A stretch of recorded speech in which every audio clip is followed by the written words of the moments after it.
Welcome, my friends, to the sweet spot where IT leaders share the insight with other leaders and others that want to lead. My name is Carlos Vargas, and each and every week I have my two co-hosts, our Holton and Paul Lewis. Hey there, hello, guys. Morning, Carlos. Morning. You're in a different spot.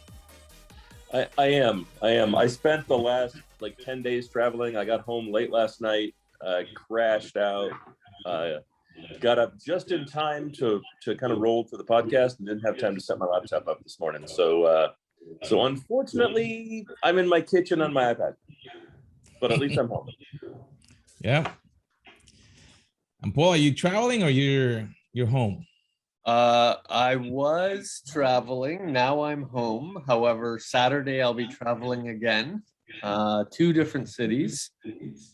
And then I'll be back home for 3 days and then back to Atlanta for another couple of days. It's going to be a fun September. I'll only be home a few days in September. I went back to my first big conference in Orlando. There were 1,600 people. 1,600? Yes. In person.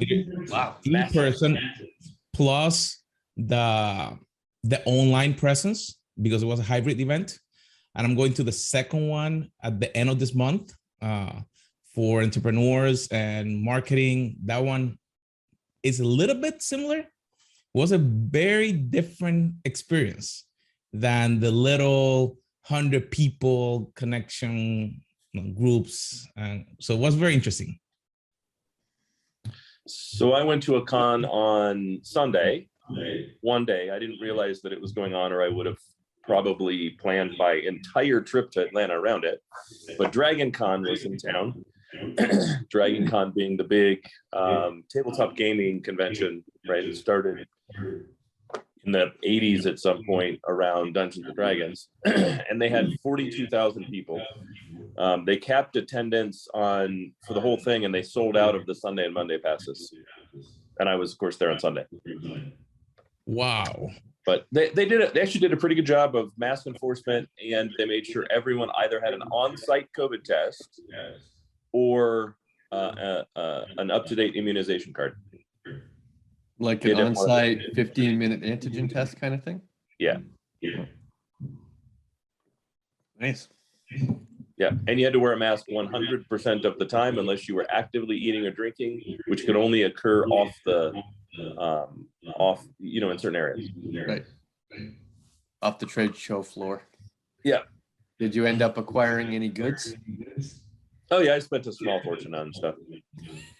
Then you had to bring it back. That's the hard part. Yeah, I spent $400 on dice. What the heck? Hey, everyone that plays D&D will understand. Those who do not will not. 6-sided? Yes, technically I bought 3 sets, so 3 of them were 6-sided. I see. Right, 4, 6, 8, 10, 100, 12, and 20. Were they Dragon's Tooth? No, but for that price, they probably should have been. They were all stone. They're all stone. I see. Yeah, which is kind of cool.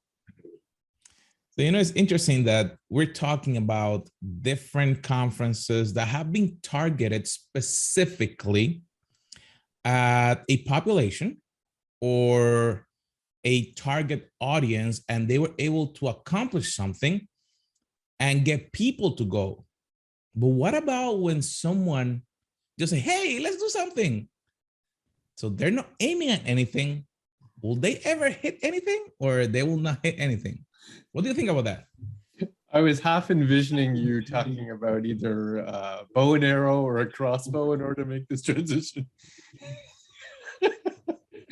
But that's just as good.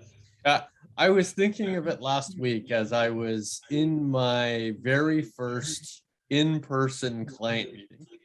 It happened to be 2 full days. Number of people in the room, give or take 10, maybe 10 to 12 at any one period of time. Masks on for the most part. There's some opportunity to take your mask off as rules changed over the days. But it was not just the meetings, but it was also the dinners and the lunches. And I thought to myself, it's been a while since we've done this, right? I'm not sure that I have I have enough practice to support this exercise. And then I was thinking again, I'm coming up next week, actually Sunday is my first in-person stage, right? I'm presenting to hundreds of people on, hundreds of chief data analysts, chief data officer and chief data analytics officers. And I haven't done that in a while, right? So I'm envisioning that I'm going to be less effective than I usually might be, and I'm out of practice, and this should be fun. But without my goal of having to achieve this, of wanting to be on stage a lot of my time, of having a career goal of ensuring that I'm going to deliver on this kind of value to constituents in the world, then I still wouldn't do it, right? I wouldn't attempt it if I didn't have the practice, but I know it's important for me in my career and important to have sort of that goal to support that. But it's coming up, and it should be interesting. Howard, what do you think? Yeah, I tend to agree with you, right?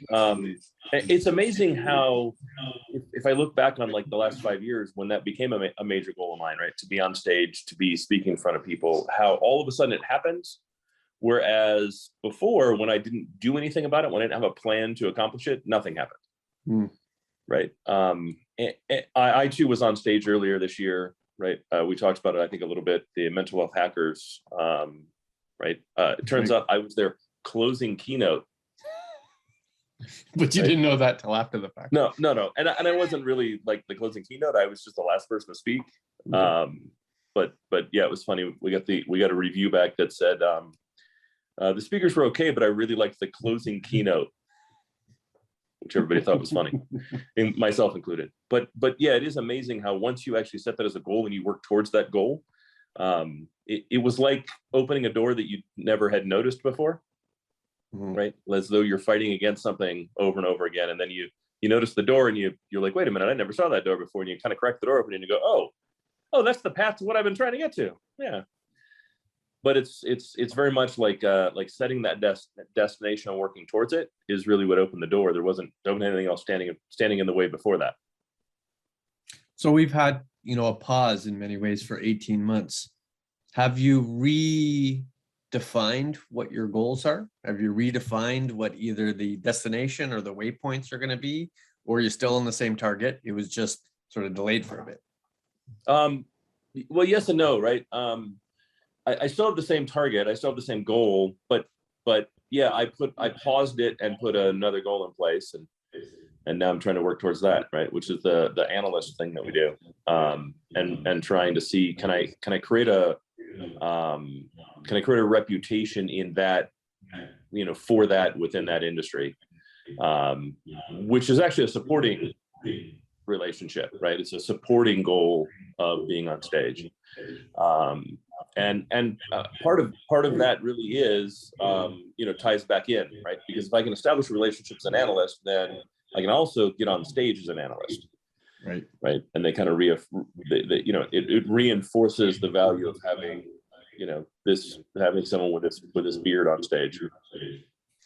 It's interesting having multiple personas. So I would say over the last 18 months that I have both changed my waypoints and changed my goals, or my ends sort of flag point. I no longer think that I want to retire as a member of a think tank. I now believe that I want to be on stage more often, and I want to have more conversations, and I want to be known as a technology audience thinker, regardless of whether I work for a think tank. And I think I agree with you that the waypoints have changed in the last 18 months. So as part of being an executive analyst, it's given me opportunity to see technology innovation I wouldn't have seen had I not done that before. And moving to different organizations allows me to see different technologies that I was less exposed to in the past. So when I go on stage and I talk about my history, it's no longer I was an operator of IT, but it's also I was an operator of IT, I was a provider of IT, I'm an executive analyst for IT, I'm also for an educator of IT, all sort of wrapped into I know some stuff. Let's talk about that stuff and see if it creates value for you. Like the story seems more interesting, and therefore what I'm saying should be more compelling. I just have to learn how to say it better, right? That's kind of the new set of goals, is how do I improve my actual presentation style? It's interesting. My whole life has been completing a story, right? When I was an engineer, I was never a verticalized engineer. I was a very horizontal engineer, because for me, it was about completing that story, right? Okay, cool. I support the application, but how does the application function? How does the application work? Oh, okay, now I got to learn the compute side and the operating system side. And okay, cool. Now that I did that, and the application is getting more complex and has higher and higher, IO requirements. Now I got to learn the storage. Now I got to learn the networking to solve that problem, et cetera, right? Mm-hmm. And that's kind of how I developed the breadth of kind of technical competency in engineering. And this is exactly the same thing, right? So leadership, right? How do I become a competent leader? Well, I become a competent leader by really kind of closing the loop, as it were, on the things that I don't know how to do. Right. And that has kind of been the story of really of kind of my career is I've never verticalized. Right. I've always aimed to horizontalize, to be horizontal within the context of IT. Right. I'm not working outside of IT. I'm not working, I'm not likely to become, I don't know, VP of operations within manufacturing, as an example, right? I'm not going to close the door to it, but it's not where my career has been focused. Surprisingly, the horizontal exercise has given me a little bit of confidence that I could possibly figure that out. But you get what I'm saying, right? And now when I look to what do I want to do? Well, I want to be on stage. I want to have that presence. It's really about how do I close that loop, kind of in the way that you were saying, right? What does the loop look like to really kind of increase my value in that role, in that, not even a role, but in that job, in that duty, in that function? How do I close that loop? And the journey really has been kind of realizing, oh crap, there's a whole other side to this that I never saw, and I've got the opportunity to close the loop on that. So I'm much like you were kind of saying, I'm working to close the loop on that. So quick question. You just mentioned something interesting, and we have been verticalized in different roles that we have worked together. But now you mentioned that you have focus in the horizontal side. Do you still look at the vertical in one area, or you still just horizontal?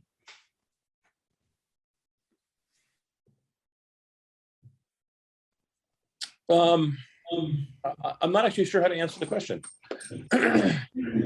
To be honest, I still think vertical, mostly because different verticals have different technological needs. So whenever I'm in front of manufacturing, it's a different set of needs than telco, a different set of needs of a technology company, right? Like a Silicon Valley company, right?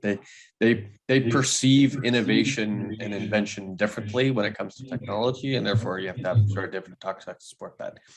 I'm not saying that they all don't want to innovate, but they all want to innovate in a different way, right? Or at a different maturity level, or have a certain amount of spend to support on that innovation. And therefore, they kind of think differently.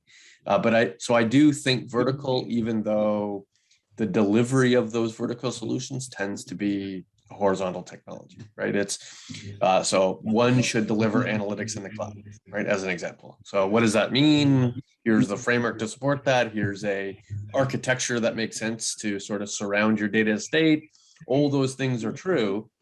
However, the outcome of analytics on the cloud is very, very specific to the vertical, right? Where client segmentation for manufacturing looks very, very different than client segmentation for CPG, even though it has the same words, right? The reality is somebody buying groceries might coincidentally also be the same person buying an AC, but there's lots of different types of people that buy AC, right? So you've got to think about the problems that different.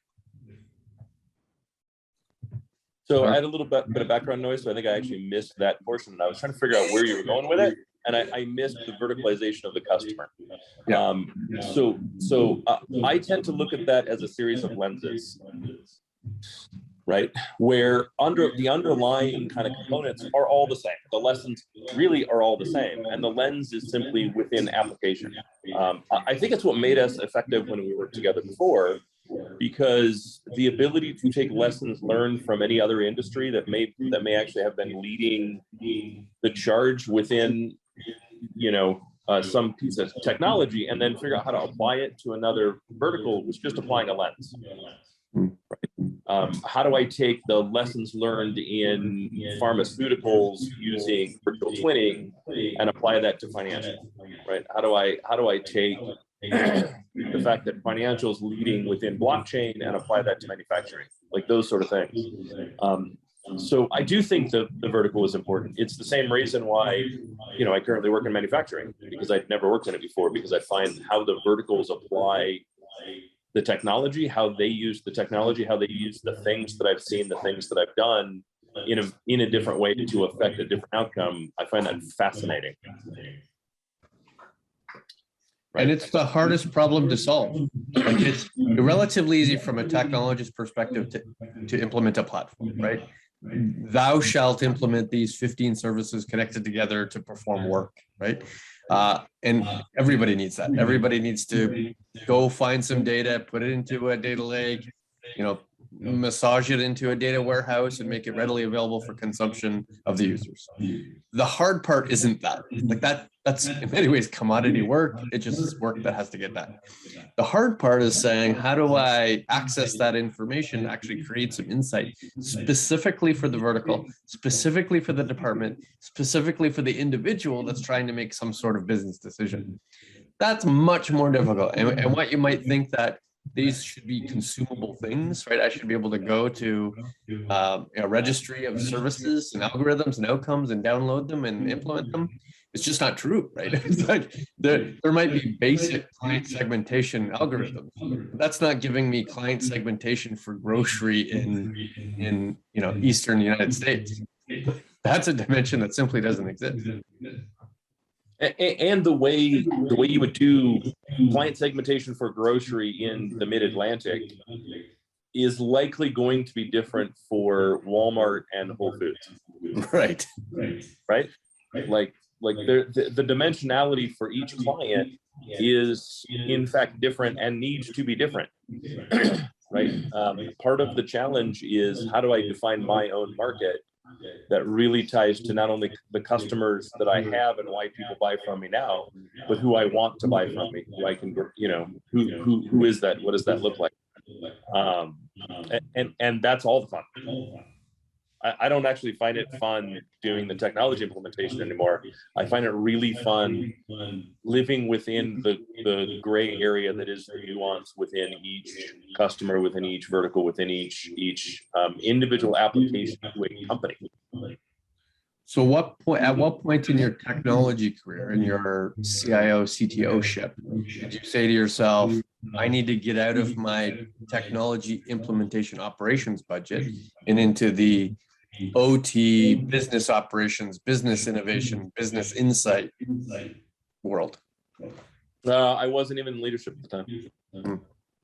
I was working for WellPoint and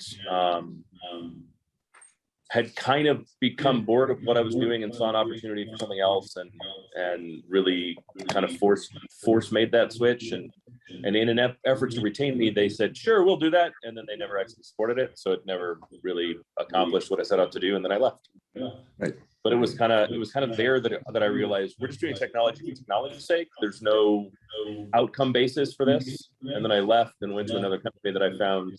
Honestly, the interview was interesting. I didn't realize that the segment even had IT people. I just figured they outsourced everything to some small, support reseller. And then worked on really kind of same thing, right? What's the outcome that we're really desiring? What's the budget I have to work with? And how do I overlay those two things and into a Venn diagram that shows the overlap, and then, accomplish what I need to accomplish, right? And I simply worked on getting better at it everywhere after that. Did it change your interaction with leadership? So I'm finding, especially over the last, let's say 3 years, whereas I would have concentrated more on my career trajectory and less on interaction with the executive team, I'm now seeing a rebalance, at least for me, where part of my career projection is doing a better job interfacing with the CEO and the CFO as compared as what I haven't before. So instead of being a tactical, here's what I'm doing and here's why I'm doing it, is how am I working with them jointly to determine how I'm going to grow the business holistically, whether that be organic or inorganic. That's a focused attention for me. Is that the same for you? Yeah, I mean, I don't think you can be successful without doing that, right? I don't think, and it's kind of, plus one, minus one always, right? Where at least the CEO is a plus one, right? Right. So you've got plus one level, same level, peer level, down one level kind of thing. Where I do think where I do think it's really, really important to not only understand what they do, but collaborate so that what you do has a known documented effect on what they do. I don't know a better way to say it. You know what I mean? But the impact of what you do is well understood by them before you do it, when you do it, and after you do it. And I would say that's probably, if I could just say there's one thing that people should take from this, I would say that's the one thing you should take from this. Right? If you really want to be successful, if you really want to move up, make sure that your peers, plus one, minus one, have an appreciation for the impact that your work and your team's work has on what they do. Right? Yeah, and I'd go one step further. I'd go one step further by ensuring you spend a healthy portion of your time making their lives better, right? Proactively providing guidance or perspective or opinion that actually helps improve their team, their business, their operations, their outcomes, so that you're contributing, you're known as a contributor to their business versus, just a peer, right? Just a colleague, just somebody else that gives a 20-minute dissertation on what their team does every quarter. For sure. But start with the education, right? Start with the awareness. Once the awareness comes, and make sure that it's focused on how you've positively affected their business, then the advice can come, right? The challenge always is, you don't know my business, stay within your lane. Right. And that comes from a place where you just haven't established trust. That's all it is. It's not anything else, right? So work to establish trust that you have their back, that you're there to help them, to support them, and to grow their business. And then that attitude will rapidly change to the point where everyone will deny it ever happened. Right? Everyone will deny that the attitude ever existed. And then you've accomplished that, you've established that trust, and you're ready to move forward. Right. Well, it's been really interesting to hear both of you, because it connects a little bit to how I refocusing and reshuffling the things that I do. Because definitely, if as a leader, I do not focus or I don't aim at something, I end up hitting nothing. And that's what happened to a lot of leaders, a lot of folks through the difficult times. But now is the time to focus again. Look at where you were trying to go, as you mentioned, Paul. If you have to reshuffle, shift your leadership, like do a leader shift, and then attach where you want to go next, so you can then fulfill the vision that you have for your group, for your organization, and for your career. So my friends, make sure that you subscribe, you share, and we'll see you on our next episode.